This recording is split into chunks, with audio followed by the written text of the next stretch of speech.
Well, if I'm honest, tonight's show is giving me some anxiety. I don't know if it's thinking about how fast time flies, and if it keeps flying faster, then tonight's topic will be here in a blink, or if it's the idea that I'm not totally confident I can afford or will ever be able to afford what we are talking about. And I assume, of course, everyone else has it all figured out, and that somehow adds to the anxiety. Or do you? Are you a little nervous like me when you think about even the idea of retirement? Stay tuned. We'll work it out together. Stay Tuned brings together local experts, journalists, civic leaders, and regular people to have tough conversations for a stronger St. Louis. Add your voice to our conversation, and you're at the table as we stay on top of current events and go deeper, bringing more light and less heat to the issues that matter. From the 9 network of public media in Grand Center, this is Stay Tuned.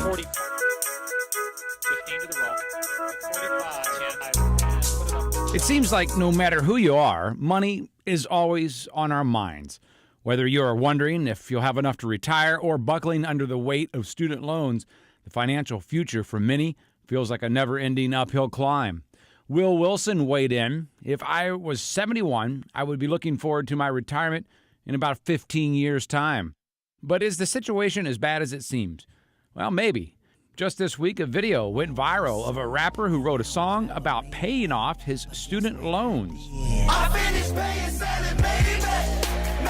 I finished paying, selling, made it back. The artist D1 seems to be living the dream of a lot of student debtors. Sally Mae owns my soul, one person tweeted, and Sally Mae is the devil, said another. Not to be outdone, Sally Mae tweeted congratulations to the rapper. And it's not just millennials mulling money trouble. BK tweets, I have to laugh sometimes when I hear these commercials about saving for retirement, when a majority of Americans are living paycheck to paycheck. So what's going on with retirement in America?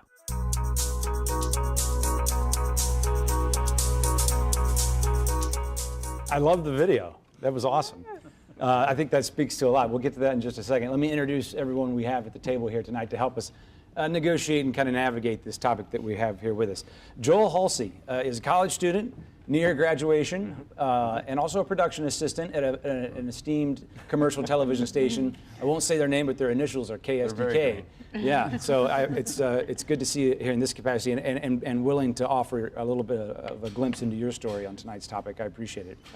Sitting next to you is Tashara Jones. Welcome back to the program, treasurer for the city of St. Louis. And then Ray Bashara, St. Louis Federal Reserve. It's good to always have the Federal Reserve in a conversation like this. And it's also good to have the Financial Planning Association of St. Louis with Chris Bestie representing the association. Okay, thank you all for being here.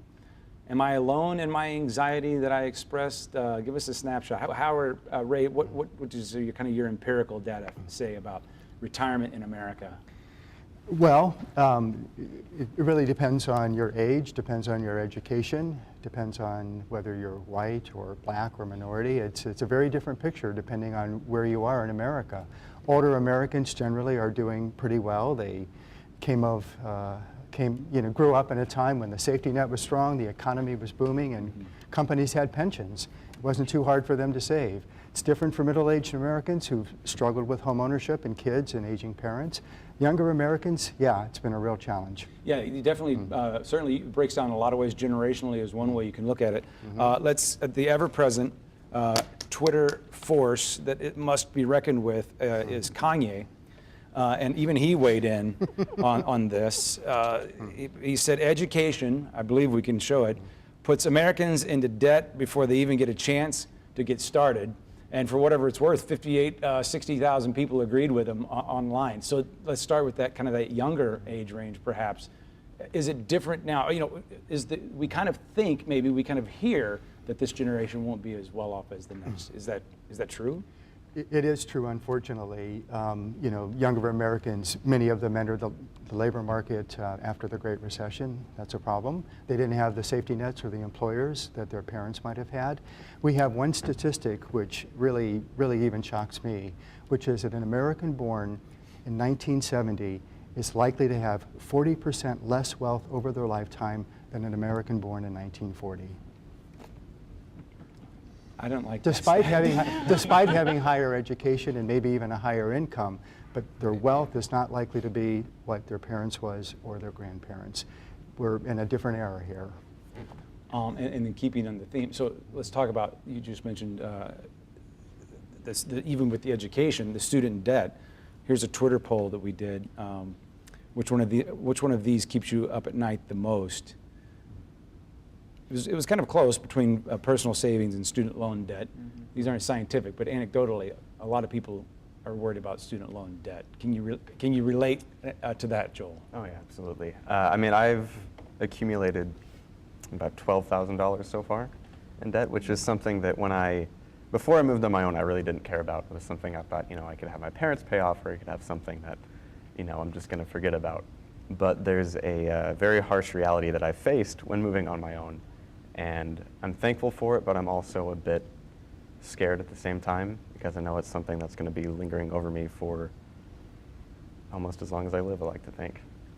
It certainly feels that way. It does. And what has the effect of that been? Has it changed your career path or your goals or your timetables? Well, it's definitely, I've had a lot of people tell me, journalism does not pay, and everyone knows that. And that's something that, it's a risk I'm willing to take because it's something I enjoy. But at the same time, I definitely have a much more realistic approach to finances and just anything in general on my own. I'm much more aware than I think I thought I would be when I first moved out. So can you imagine the idea of retiring? Slightly. Slightly. It's not a trick question. I'm not sure that I can, to be honest. Maybe can you relate to this? So Shine Big, you may see in our Stay Tuned Twitter account timeline from time to time, is a multimedia way of conducting surveys. Ashley Johnson, she contributed this week. She talked about having the burden of about 50 grand in student loan debt. She was opening up about that. She got her bachelor's. She told us she thought that would give her more earning power than it did, and then she started to get calls from loan companies. She ended up enrolling in a graduate program just to kind of get that debt to be deferred for a little bit. And then she writes in part, retirement doesn't seem like a feasible thing for me. My grandparents worked until they physically couldn't, and it seems my parents will have to do so as well. I know I should be saving for retirement now, but there's not much to save right now. With student loan debt and regular adult responsibilities, every penny is already accounted for. Is saving on the radar?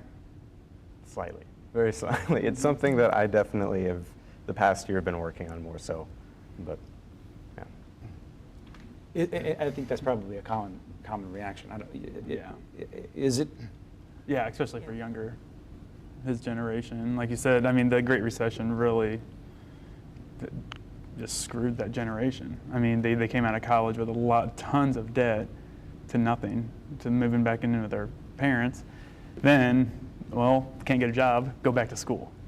And what do we know about, okay, so I know you're involved in something with savings with young people. So what do we know about that? What's the program, and why does it hopefully work? So we started the College Kids Children's Savings Account program in my office, and each kindergartner in a public school in the city of St. Louis receives an account seeded with $50 from the treasurer's office. And we pay for that through residual parking funds. So every time you pay a parking ticket, you're helping to send a kid to college. But studies have shown that kids with $500 or less saved for college are 3 times more likely to go to college and 4 times more likely to complete college. But the real reason why we started the program wasn't just because we wanted kids to save. We also wanted those lessons to be translated into their families as well, so they can start thinking about saving for retirement, saving for emergencies, having a rainy day fund, and translate those lessons throughout their everyday lifestyles. Because we also find that there's a new statistic called liquid asset poverty, that people often don't have, a rainy day fund of at least, $400 or $500, which is the the average emergency fund when something happens, like a car breaks down, or some emergency happens where you're not able to pay that off or take out, use your credit card to even pay it.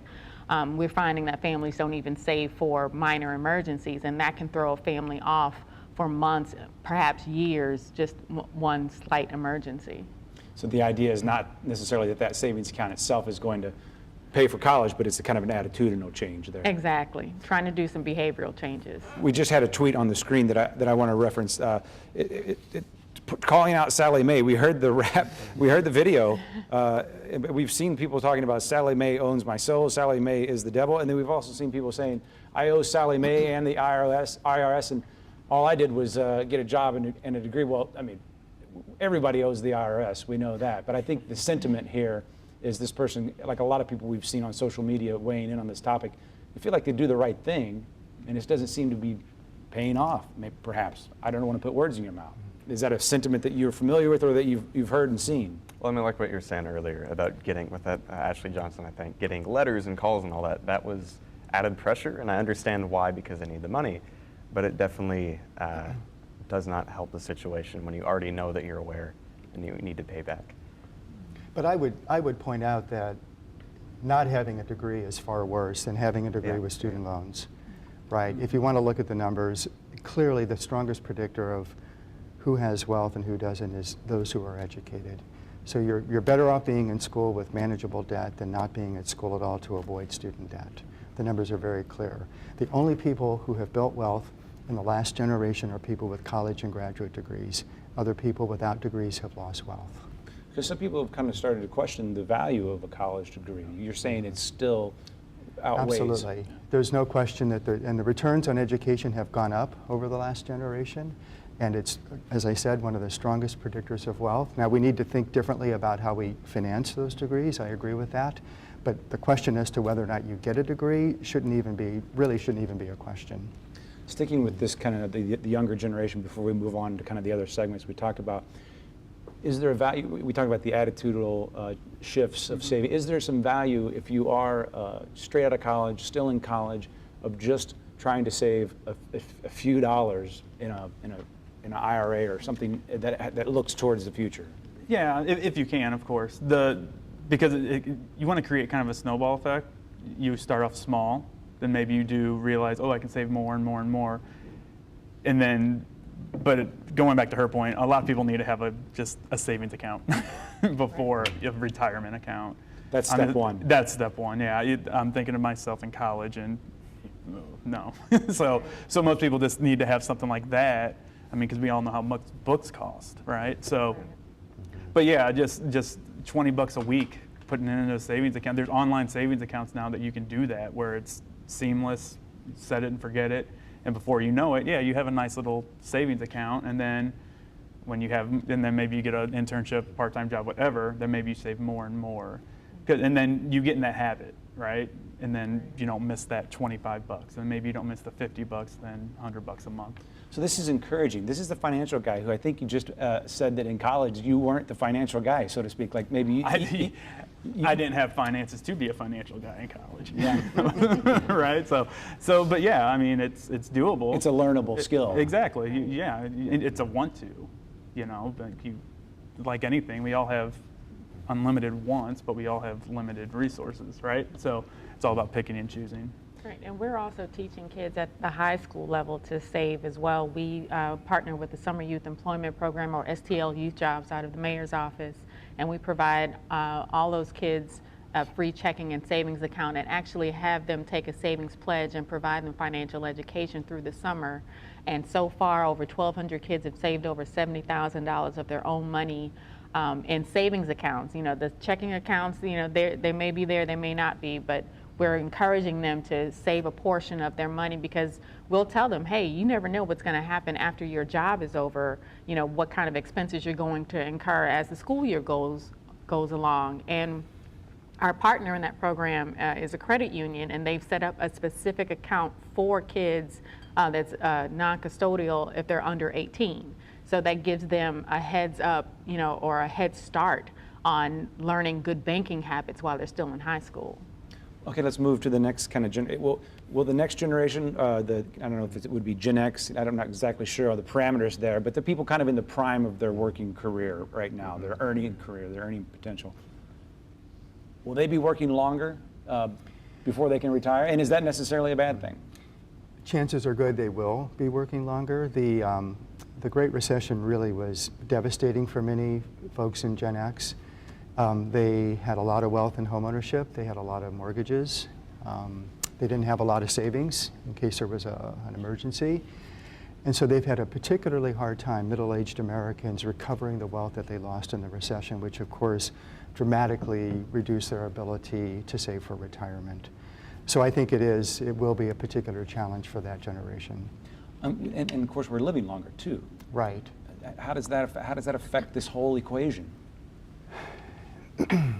Well, Not positively. if you're living longer and you're healthier, then you can work longer. But the problem, of course, is for those who are not healthy enough to continue working. I don't see how we manage people living longer without strengthening the safety net that supports older Americans. We need a stronger Social Security. We need to rethink health insurance. There's a whole range of things we need to do to make it possible for more Americans to work longer. What should those individuals be doing? You said that we have a lot of wants. Maybe you have to kind of slash some of those wants if you're looking out ahead. You know, the big thing is when saving, make sure you're getting the match in your 401k. There's a lot of people who don't even do that because they don't feel like they can, but you're giving up free money. So you obviously want to do that. But then you want to save as much as you can, obviously, but you don't want it to impact your lifestyle because you only have one life. There's a good balance there that you want to do.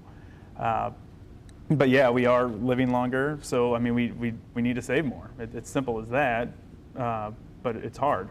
It's not easy, you know, on a limited budget, but creating a budget and sticking to it and not getting a new iPhone that comes out every year, maybe that's the way to go about it, right? So it is. It's all about, you know, your resources, putting them the best way to save money.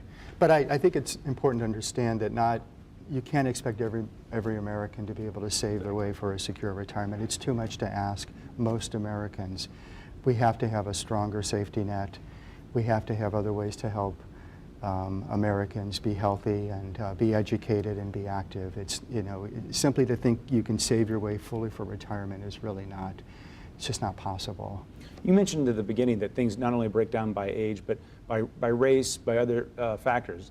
What do you mean by that? Well, the data show that families that are white or Asian, that are better educated, and are older generally have more wealth than families that are younger, less educated, and Hispanic or Black. And that's true for retirement savings as well. There's a lot of reasons for these gaps. They've actually gotten worse over a generation. But these demographic predictors of who has wealth and who doesn't are pretty strong and pretty reliable and pretty troubling. And do you see this in your office, in your work as well? Yeah, in the city? absolutely. We use the statistics from the Fed all the time, actually raised on my speed dial.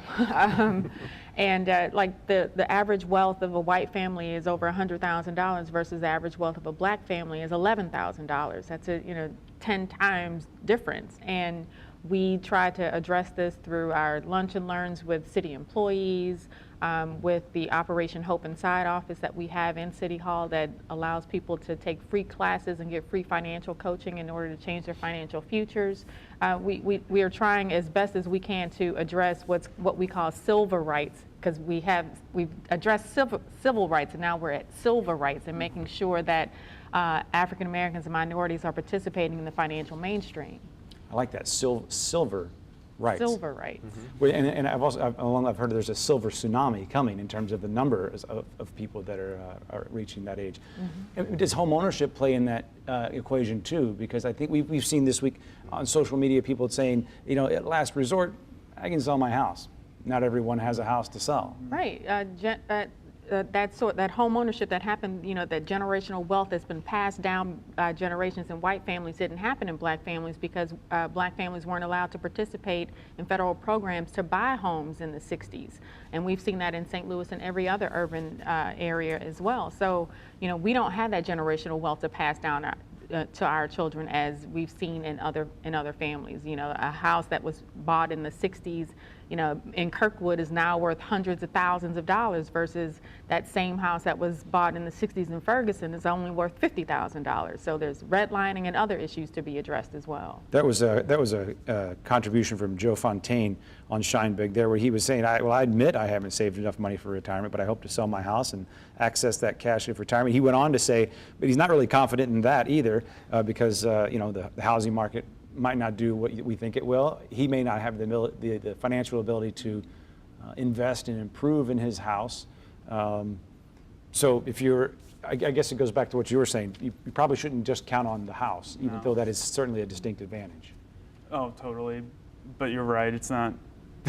we all saw what happened too in 2007, Right. when the market my generation bought their first homes, and then whammo, Yeah. they're 20, 30, 40% lower, and then they're still living there. Right. So you don't have that stair step up. So let's talk about those who are at retirement age.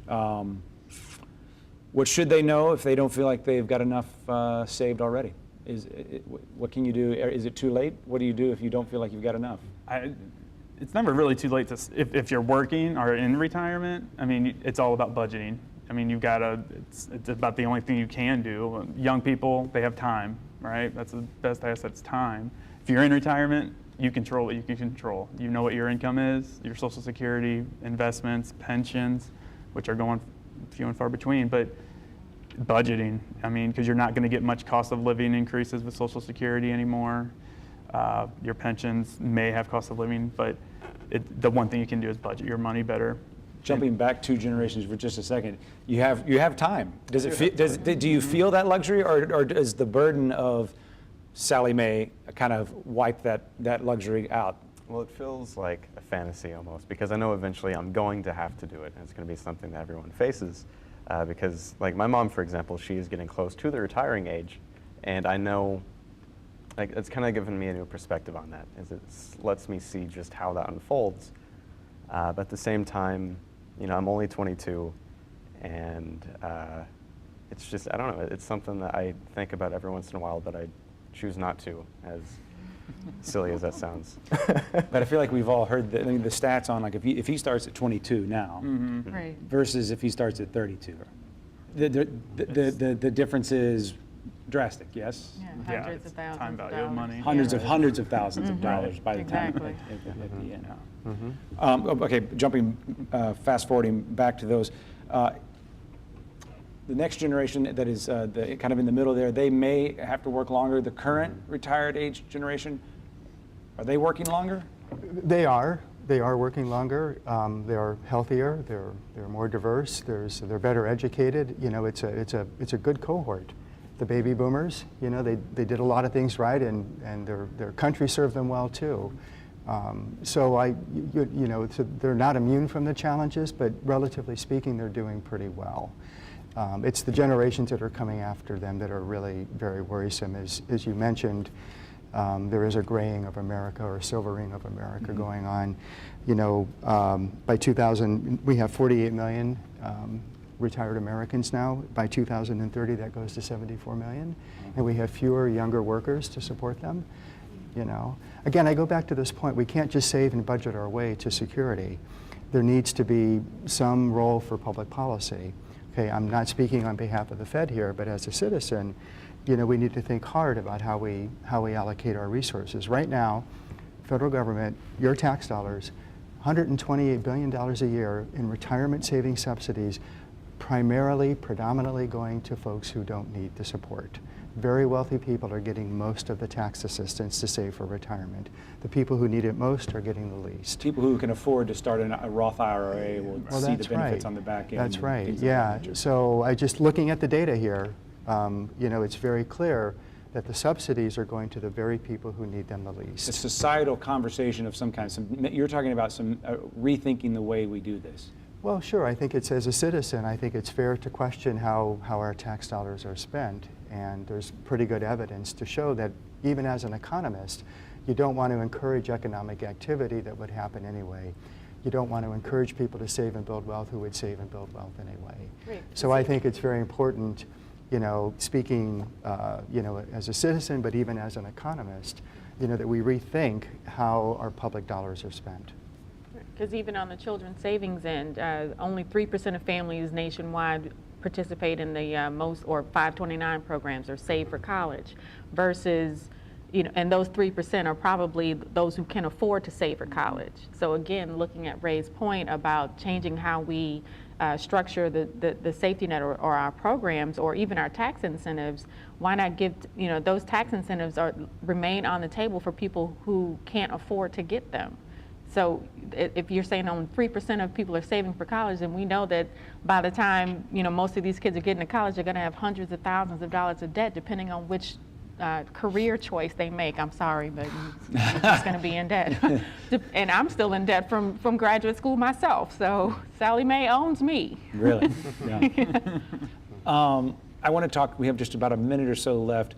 Something else we saw this week in researching for the show, a certain financial cognitive ability that starts to slip when the silver comes and you don't really know it. Do you have any advice for our seniors who are, perhaps losing a step when it comes to handling their own money? I know that's hard, that sounds maybe perhaps rude to say, but do you have 30 seconds worth of advice? Hopefully families there that they can watch it, because you don't want to be taken advantage of. We see it in our industry.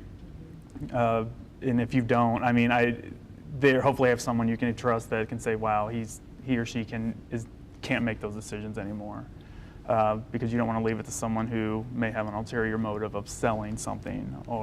So hopefully they have kids that will take over that. And it's a real issue. It's a real issue. Yeah, especially with the aging.